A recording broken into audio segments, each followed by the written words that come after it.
ঢাকা ইনকিলাব মঞ্চের মুখপাত্র শহীদ শরীফ ওসমান হাদী হত্যাকাণ্ডের রহস্য উন্মোচন করেছে ঢাকা মহানগর গোয়েন্দা পুলিশ।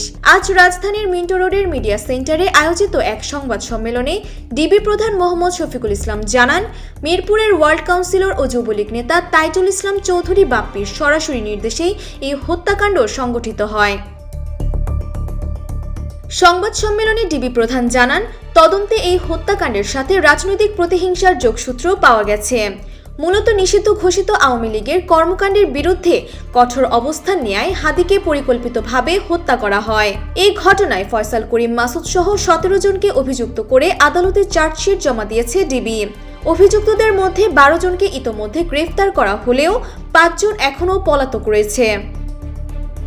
জীবন অবাক না করলে কে করবে? 28% মিল্ক ফ্যাটের অবাক করার সাথে ফ্রেশ মিল্ক পাউডার। জীবন অবাক করুক প্রতিদিন।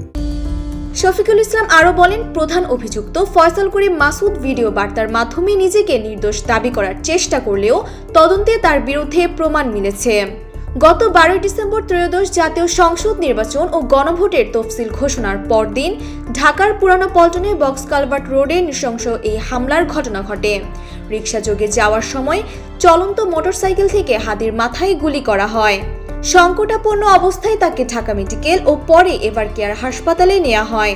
পরিস্থিতির অবনতি হলে 15 ডিসেম্বর এয়ার অ্যাম্বুলেন্সে তাকে সিঙ্গাপুরে পাঠানো হয় এবং সেখানে চিকিৎসাধীন অবস্থায় 18 ডিসেম্বর তার মৃত্যু হয়।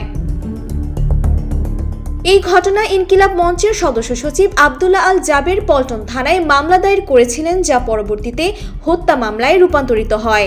ডিবি প্রধান নিশ্চিত করেছেন যে আসামিদের বিরুদ্ধে অভিযোগ প্রাথমিকভাবে প্রমাণিত হওয়ায় এই চার্জশিট দাখিল করা হয়েছে। ডেস্ক রিপোর্ট, জয় দিন।